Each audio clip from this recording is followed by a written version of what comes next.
Amados, vamos lá então. Nós estamos tratando de um assunto, é um assunto muito denso, muito complexo. Bem, em si mesmo não é um assunto, um tema complexo, em si mesmo. Desde que nós tivéssemos ouvido e estudado na perspectiva correta desde o início. O que torna um assunto muitas vezes complexo? É que as pessoas passam a vida inteira olhando aquele tema, ouvindo aquele tema numa perspectiva, digamos, equivocada. Então, com o falar dos anos e anos e anos, e séculos e até milênios, ouvir uma coisa diferente depois fica um pouco difícil de assimilar. Não é nem difícil de compreender, é difícil de você assimilar no sentido de receber aquela ideia.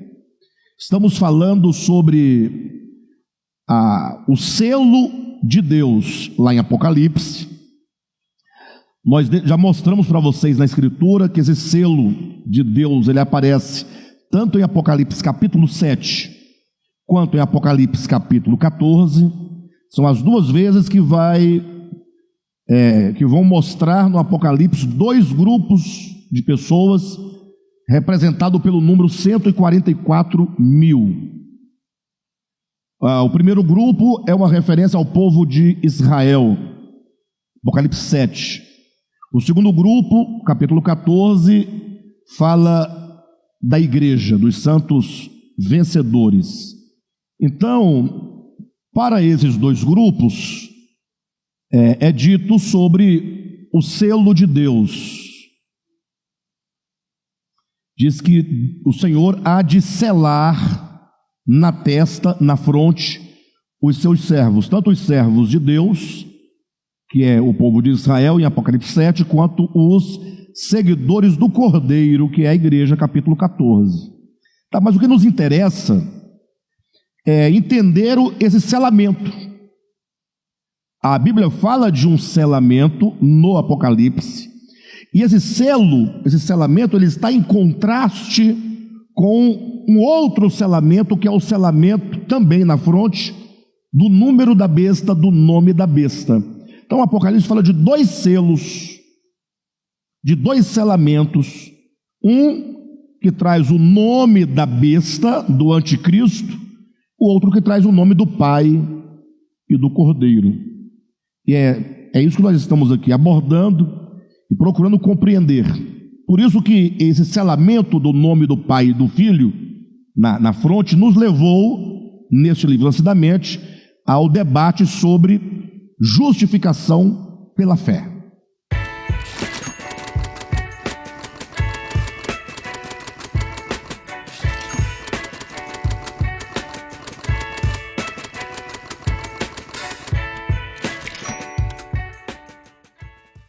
Então nós vamos ter que tocar no assunto justificação pela fé para entendermos o selamento, tá bom? De todo modo, no primeiro momento é preciso entender que esse selamento, seja da besta, seja do Cristo, de Deus, ou de Deus e do Cordeiro, não são selos e nem selamentos objetivos. Eu explico o que quer dizer. Tá. A maioria dos cristãos, se não todos, salvo engano, eles entendem assim esse selamento. Quanto ao selo de Deus, eles pensam, bem, quando a pessoa se converte a Jesus, e quando eles falam se converte, o que eles querem dizer com se converte?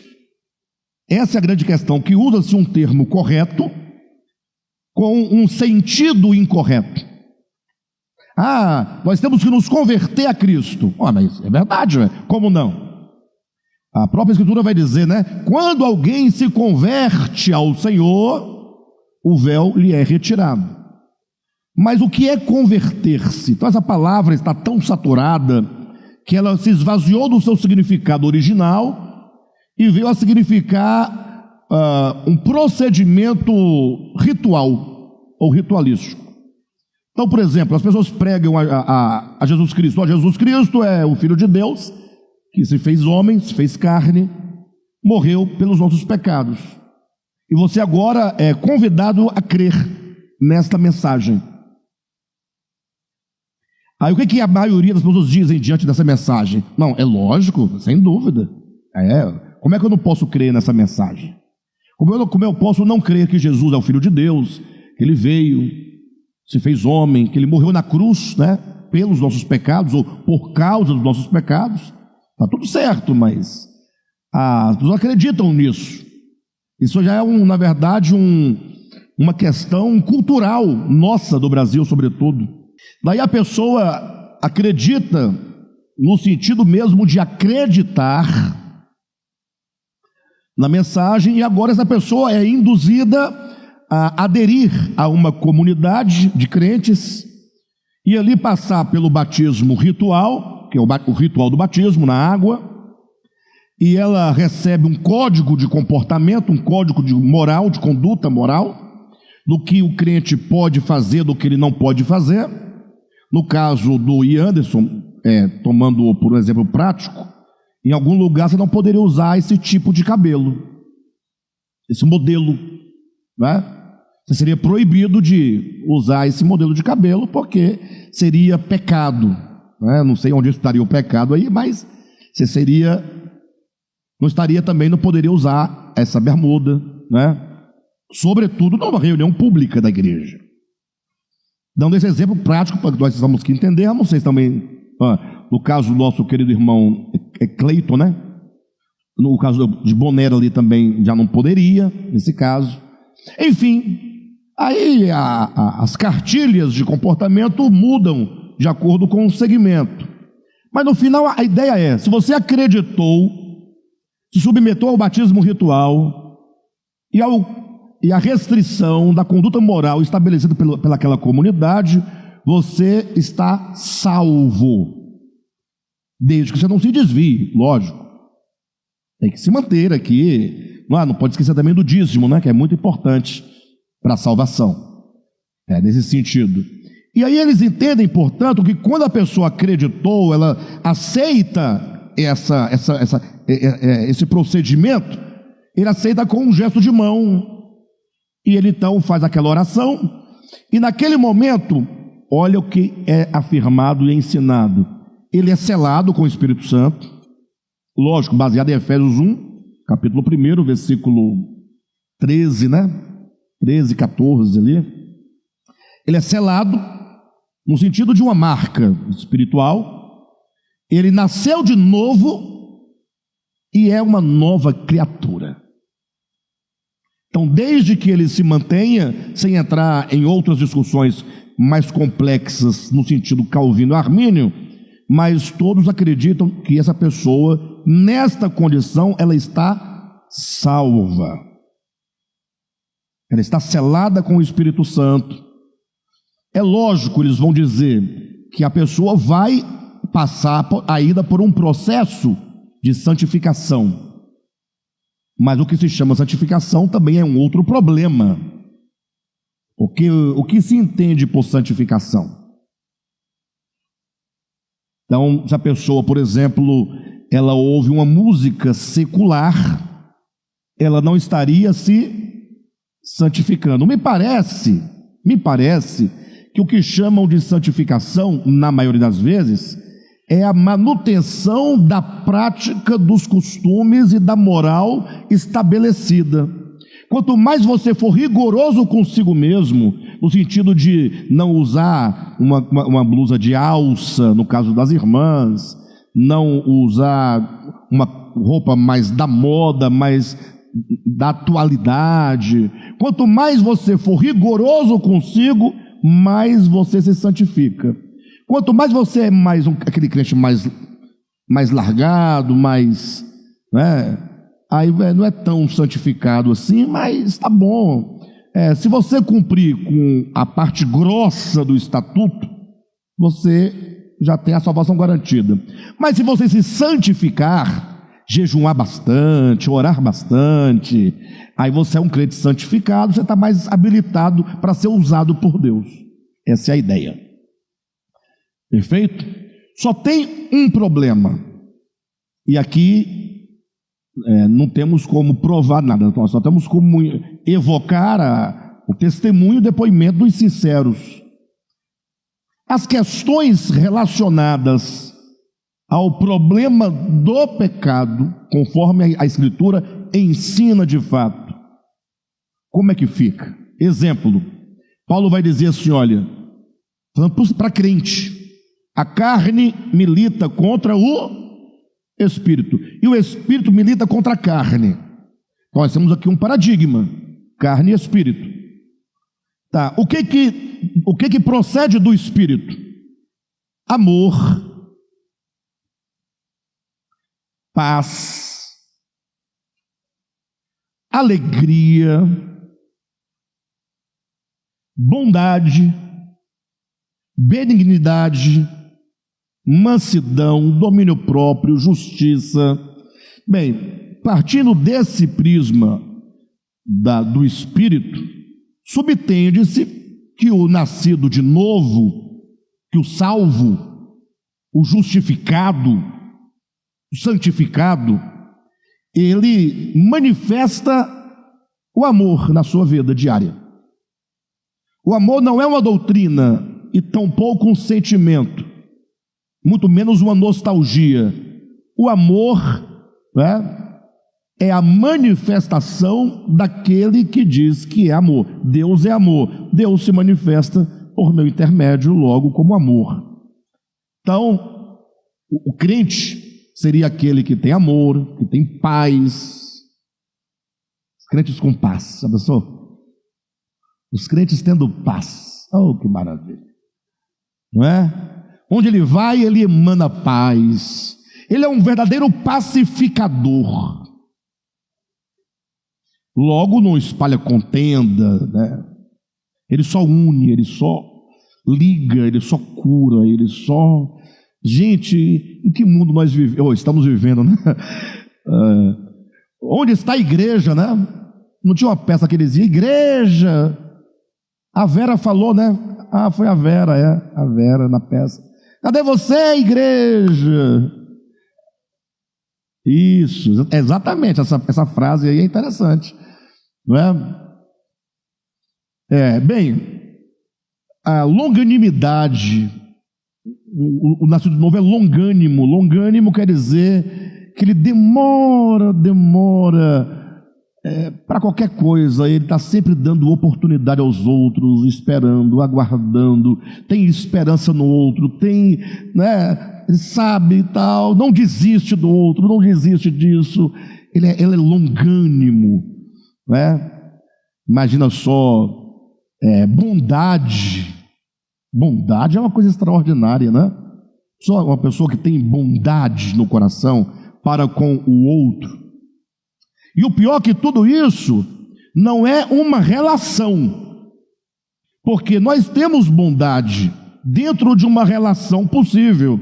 Então eu sou bondoso com o Anderson, e ele bondoso para comigo, e é lógico que nós temos que ser bondosos nesse sentido. Agora, e se ele não corresponder às minhas expectativas nas nossas relações, a bondade vai para onde? Para não dizer outro nome, né? Outra coisa, né? Ele falou que vai para a casa do chapéu. Chapéu. Aí entenda como vocês quiserem, né? Existe um lugar chamado Morro do Chapéu. Bem, mas de todo modo, puxa, eu nascido de novo. Ao passo que as obras da carne, aí não vamos nem esticar por aqui, que o tempo já está acabando, né? Que é prostituição, impureza, lascívia. Não vamos deixar isso de lado, porque isso aí são coisas muito grossas, né? Vamos falar das coisas mais básicas. Inimizade. A inimizade é da carne, é do velho homem, é do Satanás. Não é do Espírito, não é do novo homem, não é do reino de Deus, não é do Evangelho. Daí então agora nós percebemos que nós estamos diante de um problema. Qual o problema? Primeiro, que nós não podemos negar que nós temos de Deus, nós temos recebido de Deus, ou não? Nós não estamos aí à deriva, não. Fomos chamados por Deus, recebemos do seu Espírito, Ele tem trabalhado em nós. Entretanto, nós vivemos uma confusão, que ora estamos querendo chorar diante de Deus de tanta saudade do céu, outra hora estamos dormindo com Satanás. Não me refiro ao casamento, eu me refiro a uma relação de fato com a maldade, né? Não é o cônjuge. Alguém pode achar que estaria me referindo ao cônjuge, né? Mas eu me refiro a pessoa andando de braços dados com Satanás, com o capeta, no sentido metafórico, lógico, de tanta maldade, cheia de maldade. A igreja tem muita maldade. Tem maldade na igreja enquanto instituição, porque tem um programa, um estatuto mesmo de condenação, enfim, como pessoas individualmente também. Mas agora nós temos que entender, portanto, que o crente ele é uma síntese ou uma mistura de novo homem e velho homem. Então temos que partir desse pressuposto que não existe alguém, nenhum cristão, nenhum homem, de que se possa dizer que ele é nascido de novo na sua plenitude. Não se pode dizer. Por quê? Porque o novo nascimento, ele implica o quê? Vocês sabem, está aí na cabeça de vocês, vocês não querem dizer, para não atrapalhar o discurso. Mas o novo nascimento implica o quê? Para você poder buscar a resposta dentro de você, você pensar, novo nascimento implica o quê? Bem, então estamos falando de quê? Qual o assunto? O novo nascimento implica o quê? Qual que é o assunto? Nascimento. O assunto é nascimento. Quando eu falo novo nascimento, me remete a um outro nascimento anterior. Estamos falando de nascimento. Nós nascemos uma vez, e o Evangelho fala, você tem que nascer outra vez. Porque esse primeiro nascimento seu, ele é segundo a carne. Você tem que nascer agora segundo Deus. Mas para eu nascer de novo, segundo Deus, então o novo nascimento implica a morte do velho homem. Enquanto esse velho homem está vivo, o novo homem não pode estar pleno. Logo tem aqui duas coisas assim, lutando. Estamos ainda num processo de aquisição e de libertação. Quem está entendendo? Vamos verificar isso na Escritura? Vamos lá? Rapidamente, Colossenses capítulo 2. Abra aí rapidamente e veja as premissas dessas duas situações. Capítulo 2, versículo 20. Não, vamos ler logo o capítulo 3, direto. Versículos 1 a 4. Olha o que diz. Portanto, se fostes ressuscitados juntamente com Cristo, buscai as coisas lá do alto, onde Cristo vive, assentado à direita de Deus. Pensai nas coisas lá do alto, não nas que são daqui, da terra. Por quê? Porque morrestes. Ou seja, se você morreu. Sim ou não? Aí eu pergunto, se você morreu com Cristo, e se morreu, está morto, porque ele está dizendo, se morrestes, então faça isso. Observa que o versículo 1 e 2 coloca, se você ressuscitou com Cristo, capítulo 2, versículo 20, se você morreu com Cristo, então, a hipótese, se é verdade que você morreu, você deve fazer isso então, sim ou não? No capítulo 3, versículo 3, ele diz, porque morrestes, e a vossa vida está oculta com Deus. Agora ele afirma, uma assertiva. Aí eu pergunto, se você morreu, por que você não vive como alguém que morreu? É uma pergunta. Não gera uma certa dúvida ou não? Pensa comigo. Se morrestes com Cristo, por que você ainda vive deste modo?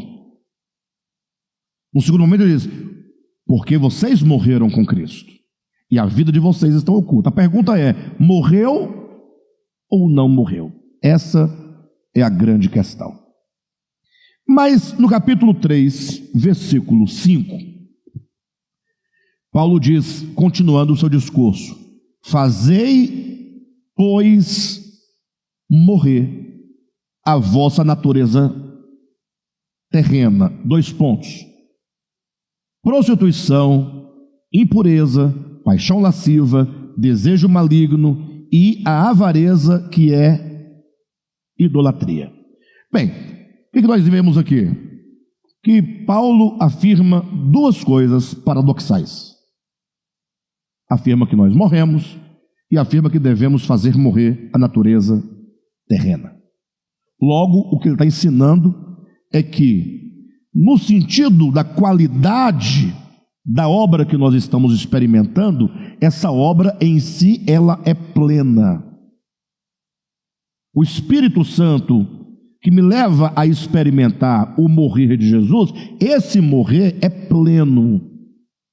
A vida de vitória sobre o pecado é a vida de Cristo em mim. É a vida em qualidade, é o Espírito de Cristo. Só que agora, esse Espírito de Cristo em mim, que é a vida vencedora sobre todas as coisas, eu tenho que experimentá-la na minha alma, nas minhas faculdades, e é nesse sentido que eu preciso fazer morrer essa velha natureza terrena. Logo, se eu tenho que fazer morrer a velha natureza terrena a cada dia, ela não está morta, eu tenho que fazê-la morrer. Sim ou não? Bem, aqui a conclusão que nós chegamos, que o nascer de novo, ele acontece na mesma proporção em que o velho homem vai morrendo. Morre um pouco do velho homem, nasce em nós a mesma medida de novo homem. Essas coisas vão acontecendo.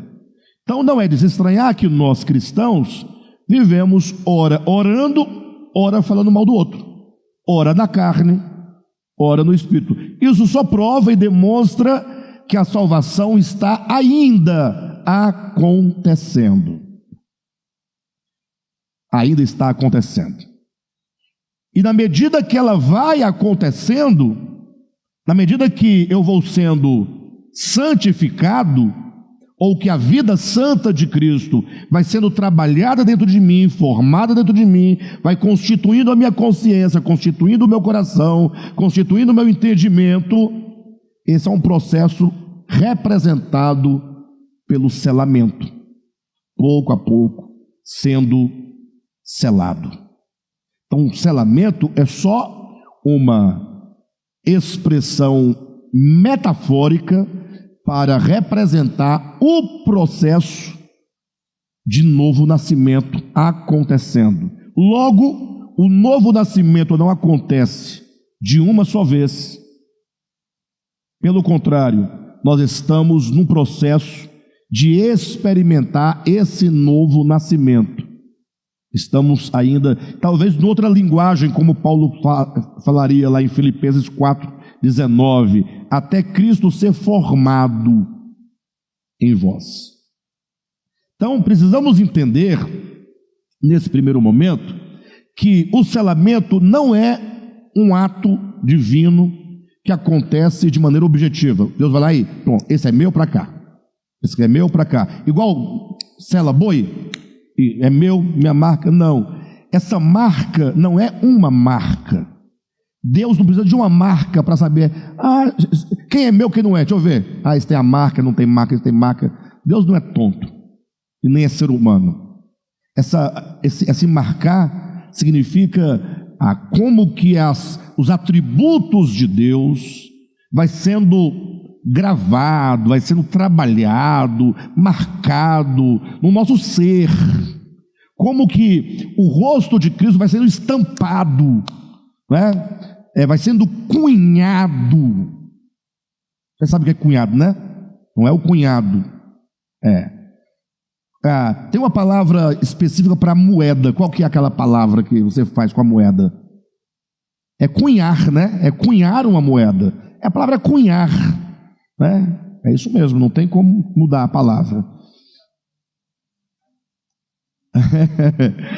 Bem, então, de todo modo, essa é a expressão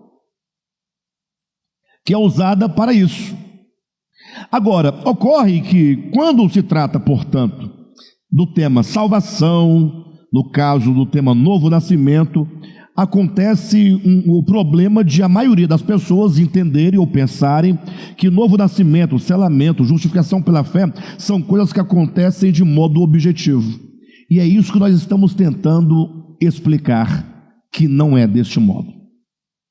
De modo geral, sem nenhuma exceção, a salvação de Deus, enquanto aquilo que nós recebemos em nós, é uma experiência orgânica.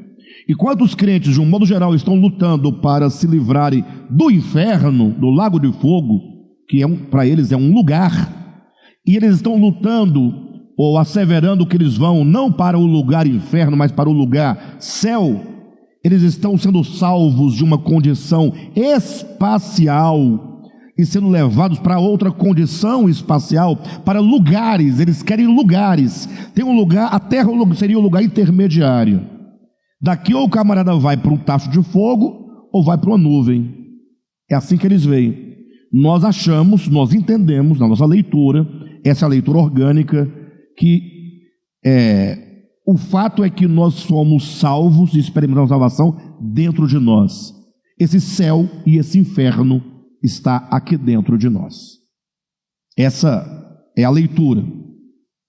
Daí que nós tocamos na questão da objetividade de como esses temas são encarados e são pregados.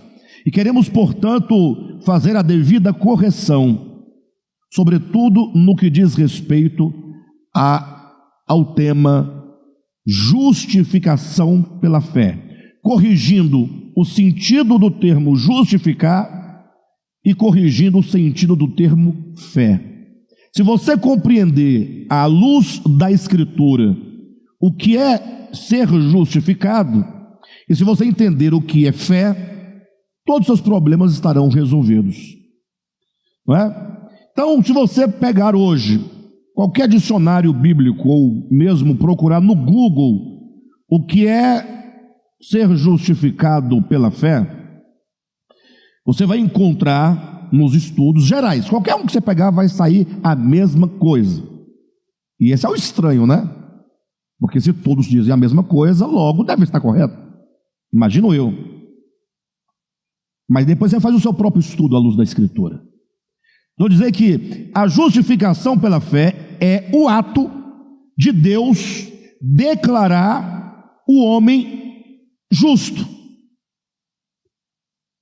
Logo, eles estão dizendo que justificar o homem não é justificá-lo, é declará-lo justo.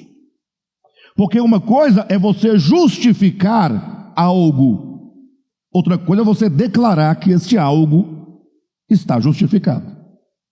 Será que o mero declarar pode tornar alguém justo? Não sendo. Qual é o argumento do cristianismo? Vou dizer, olha, Cristo, olhem para mim, Jesus Cristo, o Cristo se fez homem, e como homem, ele cumpriu toda a justiça de Deus. Isso é verdade, lógico. E uma vez que ele cumpriu toda a justiça de Deus, ele é um homem o quê? Justo. E ele não somente é o justo, mas também é o justificador. Até aí, tudo certo. E o que fazer? Bem, você crê que ele viveu vida justa e morreu pelos seus pecados? Se você acredita, neste momento que você acredita, Deus te declara justo. Você está justificado. Ah, mas eu não fiz nada, tal. Não, é pela fé. É por acreditar. Você não tem que fazer absolutamente nada. Basta acreditar. E se você acreditar, você está justificado. Se você espremer o camarada e falar, tá, mas justificado não está. Que ele tem que fazer ainda morrer. Ou não tem que fazer morrer a natureza? Na sua Bíblia não diz: fazei, pois, morrer a velha natureza? Paulo não está aqui questionando: se você morreu com Cristo, por que você ainda vive por meio de ordenanças? Ele está dizendo: se você foi ressuscitado, por que você não busca as coisas do alto e larga as da terra? Aí eu pergunto: crente busca as coisas do alto ou da terra? Não, eu estou perguntando sério. Crente, tá, vou melhorar para vocês ficarem mais confortáveis em não ter medo de errar. Você é crente? Tá. Você busca as coisas do alto ou as coisas de baixo? As duas, né? Vamos, as duas, lógico, as duas. Não é só da terra também, que não acaba com a gente também. Tem que ter alguma coisinha. Jusileide, acorda, vamos lá. Vamos buscar as coisas do alto, vamos lá. Ajuda aí. Bichinha está cansada, né? Bichinha vive cansada. Desde a época da adventista que você está cansada. Você era solteira, já andava cansada. Agora está mais. Mas veja bem, mas o crente busca mais da terra ou mais do alto? Na verdade, o que é do alto que ele busca mesmo? Dá nome, né? Tem que dar nome. Vitória. Aí já é da terra. Casa. Ele busca do alto as coisas da terra, né? Pronto. Tá, entendi. Abre as janelas do céu e as coisas terrenas caem do alto para a terra. Olha que maravilha. Conseguimos conciliar. É assim que funciona. É uma boa campanha, né? Bem, de todo modo, queridos, a grande questão é, vejam bem, eles vão dizer: o homem está o quê? Justificado, embora não esteja. Como não esteja? É porque eles vão dizer: Deus toma Cristo, olha só o procedimento, aí ele faz de Cristo uma veste, ele te cobre com Cristo. Não é bonito? E agora, quando Deus olha para mim, o que ele vê? Eu ou Cristo? Ele vê Cristo. Então está tudo resolvido. Na verdade, Deus não consegue ver além da veste, não é? Porque algo me encobre da visão de Deus, para que Deus fique confortável com o fato de eu não estar justificado, porque na verdade eu estou ainda desalinhado. Mas esta é a suprema verdade que Lutero nos legou. Nós temos aqui pelo menos 2 grandes erros. Cuidado, não quero dizer com isso que não há justificação pela fé. Há, lógico, é a grande obra de Deus, é a justificação por fé. Mas vamos entender o que é a justificação e por que por fé. Então, quando eu digo que todos os manuais de teologia vão afirmar que a justificação pela fé é o ato de Deus te declarar justo, aqui é um problema de natureza, aqui é uma solução teológica para um problema de ordem semântica, gramatical, linguística. Porque quando diz que você está ou não está justificado, eu tenho que saber o que é justificar. O que é o ato de justificar? Quando alguém diz o ato de justificar é te declarar justo, eu pergunto: justificar é tornar algo justo ou é declarar que é justo? De onde vem a ideia de declarar? No verbo justificar não parte, não nasce, não tem a ideia de declaração. A palavra justificar, ela procede de justiça. Justiça, justificar, de onde também vem a palavra justo. Então você pega a palavra justo, justiça, justificar, justificado, vocês vão observar que essas 4 expressões, elas participam de uma mesma raiz. A raiz da palavra, que é o J, no caso em português, J-U-S-T, né? até o T, aí é o núcleo semântico de qualquer palavra que daqui se derivar. Ou seja, a palavra justo, justiça, justificar e justificado implica algo reto. Algo reto. Para ficar bem claro para vocês, essa palavra é usada em diferentes contextos, não é? Diferentes contextos. Há um que é bem básico, todo mundo lida com isso quase que diariamente. Quando você escreve um texto no computador ou ao computador e você precisa justificar o seu texto. Sim ou não? As linhas ficam assim atravessadas, uma termina aqui, a outra aqui, fica tudo assim fora, né? Aí você tem que marcar todo o seu texto e lá em justificar, para que as linhas fiquem todas do mesmo tamanhozinho, todas justificadas, fica justa, seja ajustada. Ajustamento também tem a raiz de justiça, de justo, justificado. Então, por que o homem precisa de ser justificado? Ora, porque o homem está fora de alinhamento. Quem está entendendo? Ora, mas qual é a base de referência para afirmar que o homem está fora de alinhamento? Qual é a base? Qual é a referência? É Deus. Deus é a referência. Uma vez que Deus criou o homem à sua imagem, conforme a sua semelhança, esse homem tem que estar em plena justificação com Deus, tem que estar ajustado a Deus, tem que estar alinhado à vontade de Deus, aos desejos de Deus, aos propósitos de Deus, aos sentimentos de Deus, aos pensamentos de Deus. Esse homem tem que estar, uma outra palavra, sintonizado, em sintonia. Aquela expressão que Jesus usa, puxa, ela é tão bonita, mas tão quase nunca refletida, né? Quando Jesus fala, eu e o Pai somos um.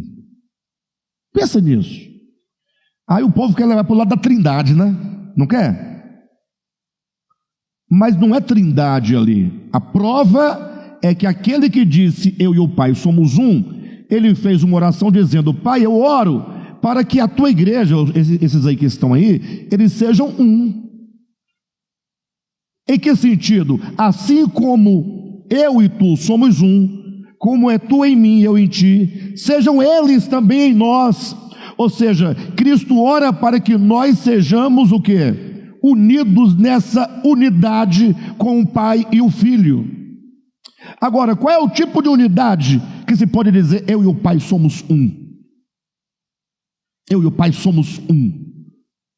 Em que sentido somos um? E em que sentido nós devemos ser um entre nós? E sermos um com o Filho? E sermos um com o Pai? Em que sentido? Se não no sentido de que falar dessa unidade nos leva a compreender que nós estamos dispersos, separados, com inimizades, desajustados, desalinhados, uns com os outros. Olha para o mundo, mas o mundo é muito grande, não dá, é bobagem. Olha para um casal, seja ele qual for, e se você me mostrar o casal mais unido desses daqui, você olha na igreja e fala, aquele casal é uma maravilha, olha lá para você ver que coisa mais linda, desse eu desconfio mais. Já casal mais atribulado, você sabe com quem você está lidando, você sabe, né? Está na cara. Então é bom lidar com gente atrapalhada, porque você já sabe que é atrapalhado mesmo, atrapalhado, já sabe. Agora esse povo quietinho, assim, coisa delícia, fala baixinho, bem baixinho. Ei, rapaz, meu Deus do céu. Bem, mas tem quem fala baixinho e é manso. Tem, não é possível, deve ter uns 2 ou 3. Um lá na Galileia, outro lá na... De todo modo, queridos, basta olhar para um casal E por melhor que esse casal seja unido, porque há casais unidos, graças a Deus, ainda há, ainda que seja 3 ou 4, ainda não há um alinhamento pleno. Mas se você encontrar, falar, não, meu pai e minha mãe, nunca os vi brigar, nunca os vi discutir, sempre procederam na mesma direção, mas tem alguém que está debaixo do pé do outro aí. Quando tudo funciona de maneira rígida, rigorosa, e você não ouve nada, porque tem alguém que está com a boca atada. Não pode falar, ué. Então a pessoa é muda, né? É mudo, o mudo não fala. Tem um problema aí. Porque quando tem duas pessoas autênticas e normais, é normal você ter os seus conflitos, né? Mas também é normal chegar a acordos. De todo modo, Paulo vai dizer em 1 Coríntios capítulo 1, penseis todos vós a mesma coisa, sejais unidos de alma, né? Tenhais o mesmo pensamento, o mesmo sentimento, a mesma alma, o mesmo pensamento. Paulo insiste nisso. Ou seja, quando Jesus fala, eu e o Pai somos um, ele diz, olha, eu enquanto filho, eu enquanto homem, eu enquanto filho de Deus, eu enquanto filho do homem, eu tenho plena harmonia com o Pai. Mas onde está a referência aí? É a democracia? Não. O Pai é a referência absoluta para todas as coisas. O Pai é o bem supremo, é a justiça suprema, Ele é a paz suprema, Ele é o amor supremo, Ele é tudo supremo, Ele é o uno. Logo, o Filho está dizendo que Ele, o Filho, está justificado com o Pai, está ajustado com o Pai. É isso que é ser um, é isso que é ser justificado. E o homem precisa o quê? De ser justificado, de ser o quê? Sintonizado, alinhado. Aí eu faço uma pergunta para vocês, e aqui nós vamos entender muito melhor o que é ser justificado. Não chegamos ainda por meio da fé, deixa a fé de lado. Vamos entender o que é justificado, depois entender que essa justificação, uma vez compreendida, só pode acontecer por meio da fé. Mas entenda primeiro o justificado. No caso do justificado é você pegar a Escritura e você ler a Escritura, sobretudo os Evangelhos. Esqueça Antigo Testamento, esqueça Novo Testamento, enquanto 27 livros. Olhe só para Mateus, Marcos, Lucas e João. Mas é muito, olha só para Mateus. Só Mateus. É uma experiência que todos nós precisamos fazer e deveríamos fazer. E mais cedo ou mais tarde nós faremos, ainda que seja no inferno. É no inferno mesmo que eu falo, lá no Hades mesmo, lugar de profunda reflexão. O Hades, o Seol, o inferno, é um lugar muito bom de se estar, porque lá você não tem nada para fazer, a não ser consciência. Primeiro que lá você estará privado dos seus 5 sentidos. Os sentidos 5 são do corpo. Seu corpo estará sendo comido pelos vermes, pelos gusanos. Então, seu corpo não vai te atrapalhar em nada. Você não vai ter nenhuma dor física. Só a consciência pulsando lá no Hades. Para você poder ir lá também, você não está preso mais às referências espaço-temporais de ontem, hoje, amanhã. Lá o passado e o presente é uma coisa só. É uma coisa só. Aquilo, por exemplo, que me aconteceu há 10 anos, para mim hoje é passado, até cair no esquecimento. Lá é um presente.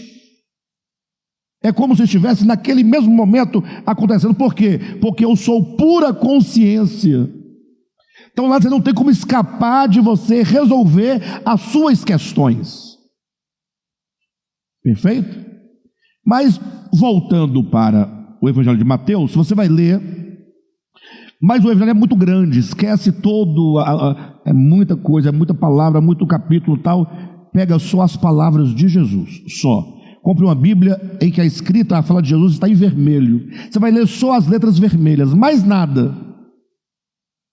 Aí você vai aferir o quão você está alinhado ou não ao Espírito de Jesus. Porque o que Jesus vai dizer é aquilo que está de acordo com o Pai. Ele e o Pai são um. Aí ele vai dizer uma série de coisas ali, e você vai pegar uma por uma. Não leia a Bíblia igual você come comida, igual você come num churrasco, igual come feijoada. Não.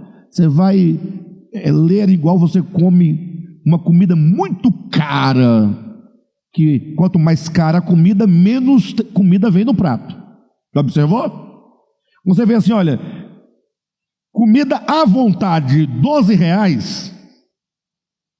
Tem problema aí, ué. Não tem problema não? Tem que ter um problema. Tem, não é possível. Ninguém consegue dar comida à vontade por R$12. Aí já muda um pouquinho, porque talvez como entra o Estado no meio, mas também não é lá essas coisas não. Mas vamos lá. Aí você pega só uma parte. Irmãos, eu falo isso, eu não estou pregando para vocês. Nem estou pregando. Nós estamos conversando os nossos problemas. Meu problema, seu problema. Nós estamos cheios de problemas. Eu estou cheio de problemas. Quando eu penso que eu estou melhorando um pouquinho, aí vem uma situação para mostrar que está muito distante. Aí Deus nos humilha. Nos humilha.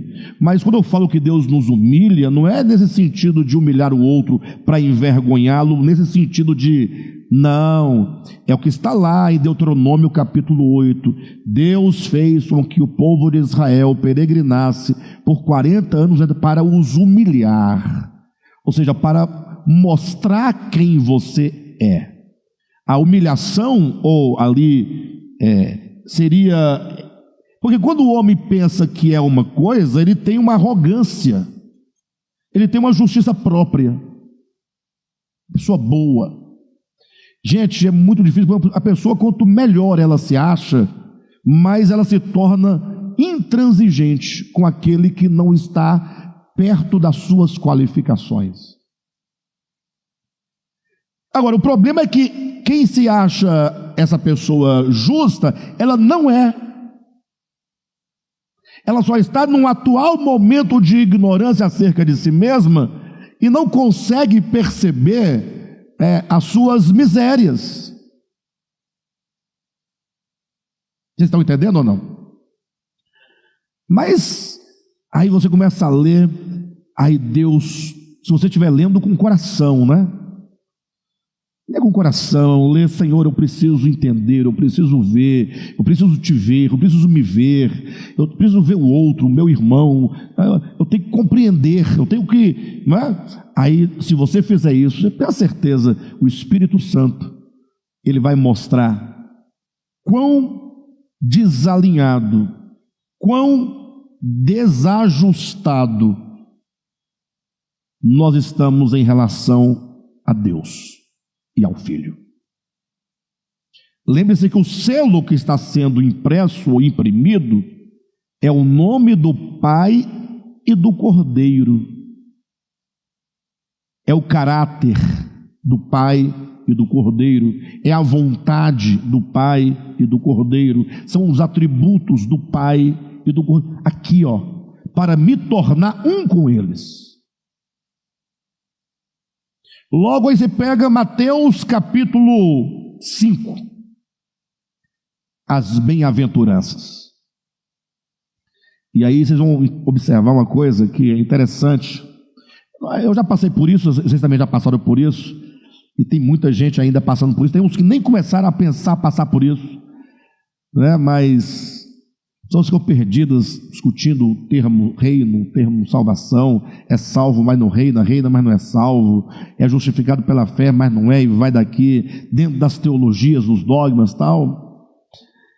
E aí Jesus, ele começa a sua mensagem em Mateus assim, olha, bem-aventurado. Qual é a palavra que ele usa? Já parou para pensar na expressão bem-aventurado?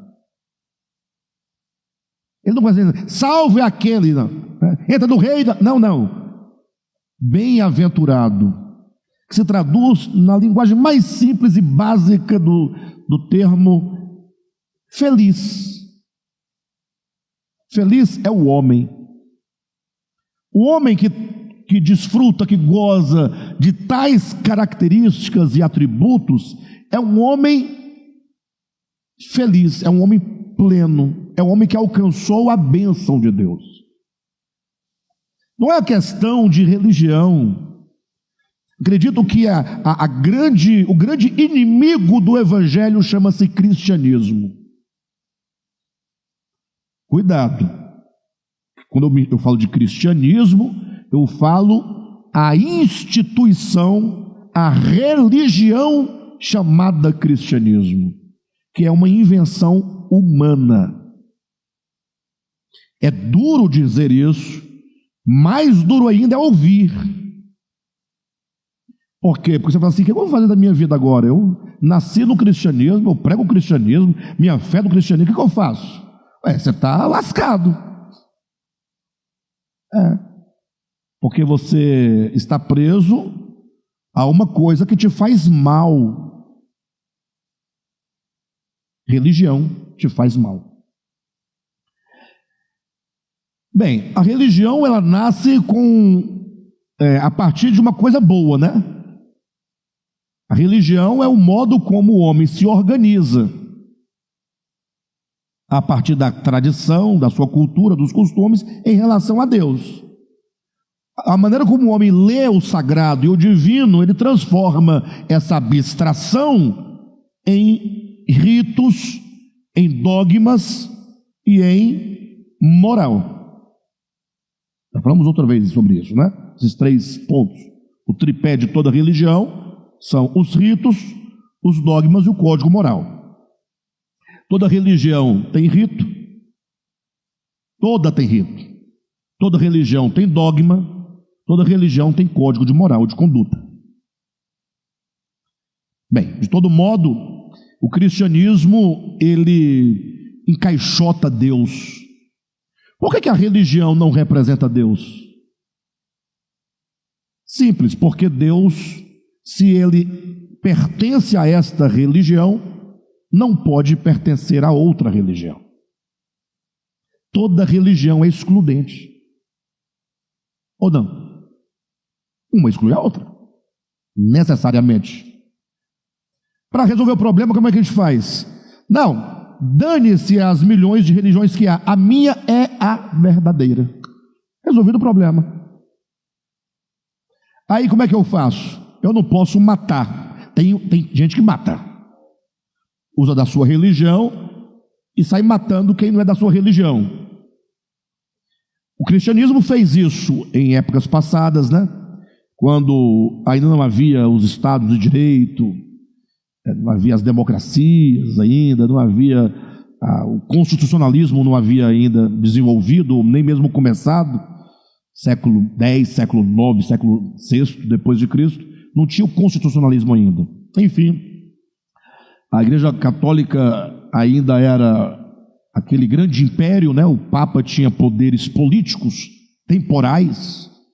Então é o seguinte, o camarada não pensou conforme a igreja, contradisse a igreja, é o que? Herege. O que a gente faz com herege? Mata. Aí. Mas como hoje nós não podemos matar, o corpo, nós fazemos o quê? Matamos a alma, condenamos a alma ao inferno. É do cristianismo? Não. Inferno. Acabou. Está tudo resolvido. E eu não posso conceber absolutamente que Deus, esse ser infinito, seja restrito a qualquer que seja a religião. Nenhuma.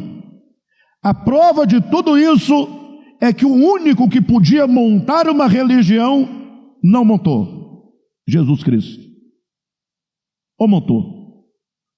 Não montou. Lê os evangelhos. Ele veio, pregou e disse para os apóstolos: vocês saiam e digam aos homens que eles se arrependam e tal, e vivam o evangelho. Ensine as pessoas o evangelho. Alexandre, então o DEVAP é o que se não é cristianismo? Eu não sei. Por isso que nós somos estranhos, por isso que não tem ninguém perseguindo a vida de ninguém, ninguém dominando a vida de ninguém. Nós estamos aqui nos reunindo nesse lugar, poderia ser qualquer outro lugar, e conversando acerca de Jesus. A única coisa que nós queremos, reivindicamos o DEVAP é um lugar em que nós nos encontramos, um lugar espiritual para falar sobre o evangelho. Como você vai viver sua vida aí é outra coisa. Ah, mas você é chamado de bispo. É, porque você não sabe o que é bispo. De bispo eu não tenho nada. Ou tem? Então, depende. Se você estiver pensando naqueles bispos, aquelas papadonas, chapéuzão, né? Ou então estiver pensando naqueles bispos de Mercedes, de helicóptero, de avião, também não tenho. Aqueles que todo mundo reverencia e tal, e falta morrer, também não tenho. Então me misturo com o povo, e por isso que o povo fica nessa sacanagem toda comigo.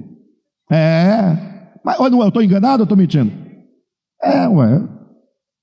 O povo faz o que quer comigo, mas também não dá nada também, que eu não quero nada de ninguém. Agora, de bispo eu tenho muito. Porque a palavra bispo quer dizer apenas aquele que olha e tem um horizonte tão aberto que ele consegue identificar o erro da doutrina. Bispo quer dizer literalmente aquele que tem um olhar grande sobre a assembleia, aquele que enxerga, aquele que vê. É um supervisor. Só. Nesse sentido, sim, né?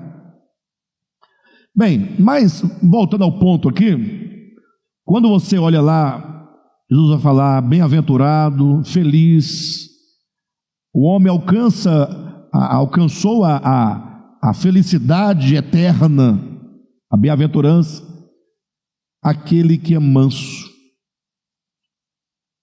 Manso. Estranho, porque a maioria de nós não somos mansos. A maioria de nós não é mansa. Eu, por exemplo, fica na cara que eu não sou manso. Está na cara, né?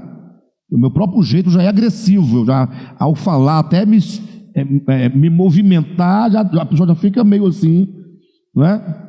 Porque manso deveria ser aquele que fica assim, ó. Né? Agora, esses que são poucos, que parecem Nossa Senhora Aparecida, Nossa Senhora de Fátima, os ídolos da Igreja Católica, já observou? Eles são todos piedosos, com os olhos lânguidos. Não arregala o olho assim não, ó. Agora, tem umas imagens na Umbanda, Quimbanda, Candomblé, que os olhos é tudo assim, ó. Os garfos na mão, vermelho. Assusta a gente. Os da Católica não, são todos com os olhos lânguidos, cabeça baixa. Mas as pessoas que têm esse, assim, eu já conheço umas 3 ou 4. Assim, sai de perto. Porque quando se manifesta, tá, mas não vamos por aí não, porque a mansidão não se afere pela expressão. Se afere como nós conquistamos as coisas que nós temos, por exemplo. O sistema capitalista é um sistema mau. Aprendam isso. Eu sei que a gente está vivendo um tempo de polarização, mas vocês têm que ouvir, isso aqui não é política. O capitalismo é mau, desde a raiz até o fruto. É mau. Porque o sistema é a questão, nós temos que ter a ideia de meritocracia. É má. É má. Porque não existe meritocracia pura. Para você dizer que a meritocracia, isso aqui não é política, tá, irmãos? Isso aqui é evangelho. Meritocracia pura são 2 pessoas buscando o mesmo objeto com as mesmas condições, do passado e do presente. Até a alimentação que você come te iguala ou te separa do outro. Uma pessoa com uma má qualidade de alimentação, ou outra com uma boa qualidade de alimentação, estão aptos para lutarem pelo mesmo objeto? Intelectualmente falando? Falar que está é negar que o meu raciocínio depende de alimento. Se eu não durmo bem, por exemplo, um jovem que vai para a faculdade de manhã cedo, quem o leva é o chofé, num carro com ar-condicionado, vai à faculdade, ele vai à noite, às 19 horas. E um outro que trabalhou o dia todinho na fábrica, e para poder fazer um curso universitário, ele tem que sair da fábrica, às vezes sem tomar banho, pegar um ônibus, um metrô, suado, aquele aperto para ir estudar. Ele tem a mesma condição de apreensão, de entendimento do ensino que é dado na mesma faculdade, na mesma sala, pelo mesmo professor? E onde é que está a meritocracia? Você entende? Por que eu falava do capitalismo? O capitalismo, em primeiro lugar, ele é uma afronta e um pecado contra a natureza. É uma exploração do planeta. Até quando nós vamos poder desenvolver, os países poderão se desenvolver economicamente, explorando o planeta? Até quando toda essa exploração tecnológica, ela é sustentável? Uma palavra muito banalizada, toda vez sustentável até quando o planeta aguenta, suporta. Até quando que ele suporta isso? Lembre-se que no Apocalipse diz que Jesus vai vir para destruir os que destroem a terra. O capitalismo, ele implica miséria. Ele implica miséria. Eu não estou aqui pregando o comunismo, mas sai para lá com isso, que é outra coisa que não funciona, é a outra face do mal. É a outra face do mal, não tem nada a ver. Em nome de Jesus. Mas o fato é que Jesus fala, os mansos, bem-aventurados são os mansos. Por quê? Herdarão a terra. Como é que se herda a terra, a propriedade? Para você poder viver aqui nessa terra, esse planeta que Deus criou para nós, como é que faz para poder viver aqui? Como é que você faz para viver aqui na terra? Você não tem como. Primeiro que você não tem nem onde morar. Você não tem onde morar. Quem comprou casa em Brasília, comprou. E quem não comprou?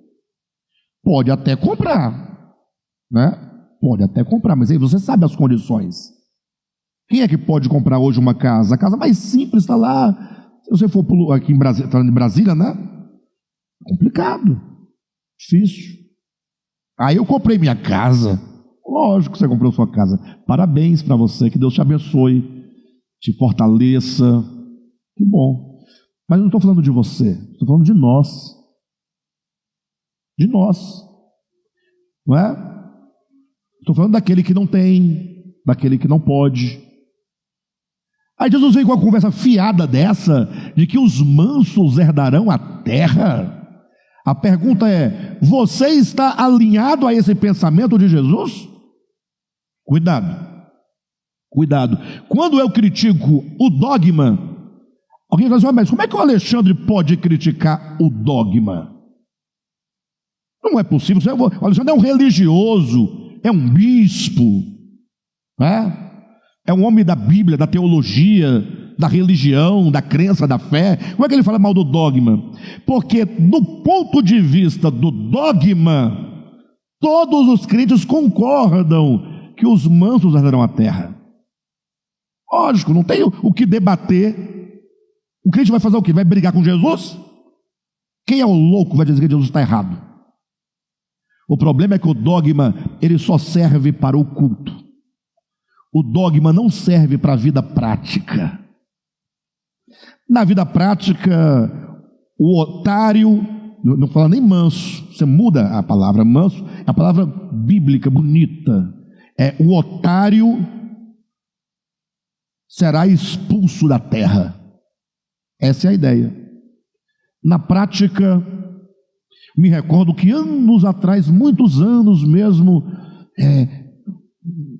muitos anos, tem mais de uns 30 anos a mais ou menos, 28, 29 anos, um grupo de irmãos da igreja me chamaram, Alexandre, olha, tem uma terra ali que está quase saindo, sempre tem essa ideia de quase saindo, está ali só tal, que coisa boa, então, a seu lote está lá, falei, opa, vamos lá. tem que ir aonde? Qual o órgão que nós temos que ir para garantir ganhar o lote?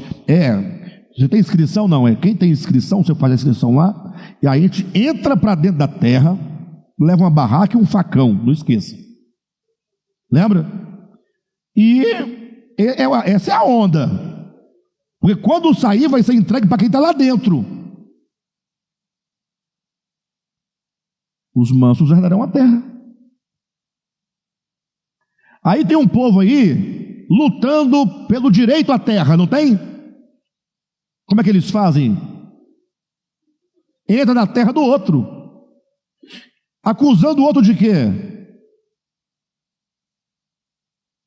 De que o outro tem uma terra improdutiva, que o outro é capitalista, meritocracia. Aí eles invadem, corta a cerca, corta a árvore, destrói casa, mata gado, come galinha, agora tudo é nosso. Essa é a mansidão do demônio. Você observa que não existe mansidão em relação à terra?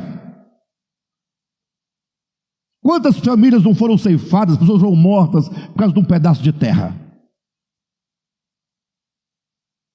Aí você fala assim, então eu faço o quê? Só tem uma saída. Jesus fala que para herdar a terra, quem herda são os mansos. Aí você fala, mas eu não concordo muito. E é bom você falar a verdade, porque pelo menos reconhecer que nós estamos fora de sintonia com a verdade já é um começo. Não tem como eu ser justificado, alinhado, sintonizado com a verdade, se eu nem reconheço que estou desalinhado, se eu julgo que o meu desalinhamento é alinhamento, se eu julgo que o meu desajustamento ou desajuste, eu penso que é um ajuste, que eu estou ajustado. Vocês entendem? Irmãos, o evangelho é muito complicado. Não, é simples, né? É complicado porque não bate conosco, né? Eu estou falando de questão de terra, mas talvez não tenha nada a ver com terra, porque eu já tenho minha terra, eu já comprei minha casa, minha chacrinha está comprada, está tudo certo, não luto por terra, então eu não vou nem me incluir nisso aqui não, porque não... Tal. Aí Jesus fala assim, bem-aventurados são os pacificadores, aqueles que promovem a paz.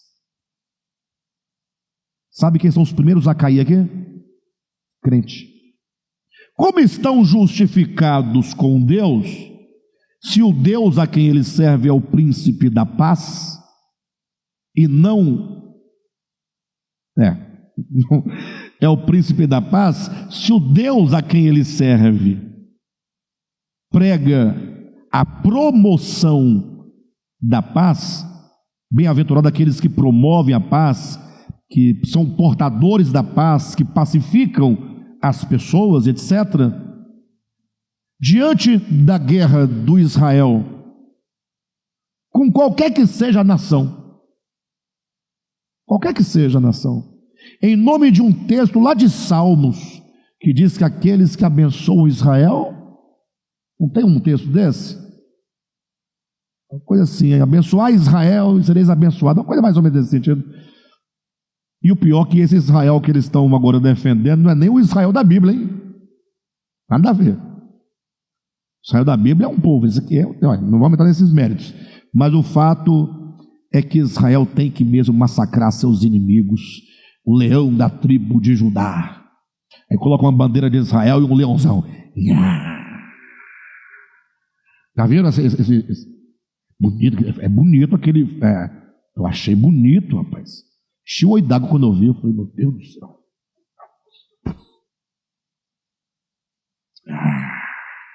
Aquela bandeirona branca e azul, né? Aquela estrela de Davi atrás. A bandeira. E as barbas do leão. O leão, para devorar seus inimigos. Crianças inocentes, recém-nascidas morrendo, velhos morrendo, mulheres, meninos, meninas, bomba caindo, hospitais sendo bombardeados. É o Deus de Israel, é o príncipe da paz. É o pastor Silas Malafaia, vai para referir a esse assunto e diz que tem mesmo que destruir, para cada 1.000 que derrube 100.000 e assim sucessivamente. Essa é a escala. É o justificado com Deus. Mas não é ele não, é ele na medida que ele assume tal comportamento, e sou eu na medida em que, discordando disso, me identifico com tantas outras coisas erradas também do ser humano, da vida. Ou seja, está todo mundo desajustados, todo mundo carente de alinhamento, uns mais, outros menos, mas todos no processo, uns mais distantes, outros mais esclarecidos, não é? Mas todo mundo no mesmo barco.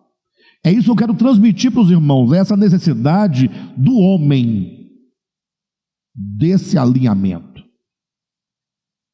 Ah, mas Deus me declarou justo. Ele te declarou justo. Onde diz isso na Bíblia? Ah, vão me mostrar, com certeza vão, porque eu também sei onde tem na Bíblia.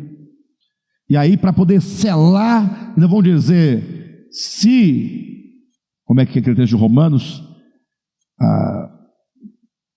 Quem nos condenará? Como se eu estivesse condenando. É Deus quem nos justifica. Não tem esse texto? Aqui não há nenhuma condenação, aqui há uma demonstração do que a Escritura diz sobre quem somos. Fazei, pois, morrer a vossa natureza terrena. Ou seja, nós não podemos olhar para a natureza terrena, humana, pecaminosa, e achar que está tudo certo. Em contrapartida, não estamos dizendo que não há de sermos justificados. Seremos, estamos sendo no processo. Agora, o que nós estamos combatendo é uma ideia falsa, enganosa de justificação. Dizer que está justificado sem estar. Não, aí não. Agora, o fato, preste atenção, de que quando você se converte a Cristo, você é justificado, santificado, nascido de novo. Todas essas declarações que estão na Bíblia, e são essas declarações, quando não compreendidas adequadamente, que nos levam a uma compreensão equivocada do assunto. Por exemplo, a Bíblia vai dizer que nós morremos com Cristo. É fácil de você assimilar a ideia, porque fica no âmbito de que da fé. Não, deve estar mesmo, se ele diz que está. Amém. Mas quando a mesma Bíblia diz que nós estamos glorificados, é mais difícil de entender. Como é que eu estou glorificado? O que é glorificação? A glorificação não é do corpo? Como é que meu corpo está glorificado? E o seu também? Não pode. E por que diz que nós estamos glorificados? Romanos capítulo 8, versículo 29. É porque tudo isso já está feito, realizado em Cristo. Expressão essa que Paulo vai usar. Em Cristo somos nova criatura. Em Cristo estamos justificados. Em Cristo, nele tudo está feito. E ele, esse Cristo, habita em todos nós. Então a obra consumada já é minha, já está em mim. E Deus não olha como nós olhamos no lapso do tempo. Deus não olha, o tempo existe nele. Então para Deus tudo já está feito. João diz, eu vi novos céus e nova terra. Então para Deus já há novos céus e nova terra. E para nós? Cadê a tal da nova terra? E o novo céu, onde estão? Então para nós, estamos ainda peregrinando em busca. Para Deus tudo está feito. Ah, sim, mas e agora? Você quer dizer o que com isso? Sobre a justificação pela fé, que essa é uma obra do homem? Então sou eu que tenho que fazer, proceder? Não. A nossa justificação é Cristo. Mas não é um Cristo dogmático, é um Cristo em mim. Cristo em mim. Esse Cristo em mim é a minha justiça. Cristo é a nossa justiça. Ele é a nossa santificação. Não é o que está lá em 1 Coríntios, capítulo 1, versículo 30? Ele é a nossa santificação, Ele é a nossa justificação, Ele é a nossa sabedoria, Ele é Ele. Agora eu preciso me aproximar desse Cristo e tomar posse dele. Se eu não tomar posse desse Cristo, ele continua a ser o que ele é, só que eu não sofro mudança. Isso está muito claramente demonstrado em sombras e figuras no Antigo Testamento, com a ideia de que Deus deu a terra de Canaã para Israel, não deu? É de vocês, está dado. E agora? Vá lá buscar. E o pior, está cheia de inimigo. Puxa da espada, tire os inimigos e se aproprie da terra. Aí é onde está o grande desalinhamento da consciência, porque os crentes, ao invés de virem nisso, todo o significado da luta que temos de vencer os inimigos que estão em nós, para nos apropriarmos desse reino que já está em nós, que já nos foi dado, não, eles querem saber de espada feita na forja, e matar ser humano. Eles veem Jebuseu quanto pessoas. Ah, mas você não pode alegorizar a Bíblia desse jeito. Então eu vou continuar dizendo que a boa terra, conforme está em Hebreus capítulo 4, é um símbolo da nossa entrada no descanso de Deus. Logo ali é uma referência simbólica. Se é simbólica, tem que ser alegórica, vai? Logo, se a terra representa esse descanso em Cristo, esses inimigos só podem ser inimigos que me impedem de entrar no descanso. Se Israel tinha que possuir, tomar posse da boa terra, nós também devemos, no sentido da realidade espiritual que aquilo representava. É só ler Hebreus capítulo 4. Quem está entendendo? Nós precisamos nos apropriar de Cristo. Por isso que Paulo vai dizer: desenvolvei a vossa salvação. Pedro vai dizer: confirmai a vossa vocação e eleição. É por isso que Paulo, ele vai dizer em outro lugar, que nós devemos tomar posse da vida eterna. Tomai posse. Como é que eu tomo posse? Assim? Mas que fé é essa? Sobre essa fé nós falaremos no próximo encontro.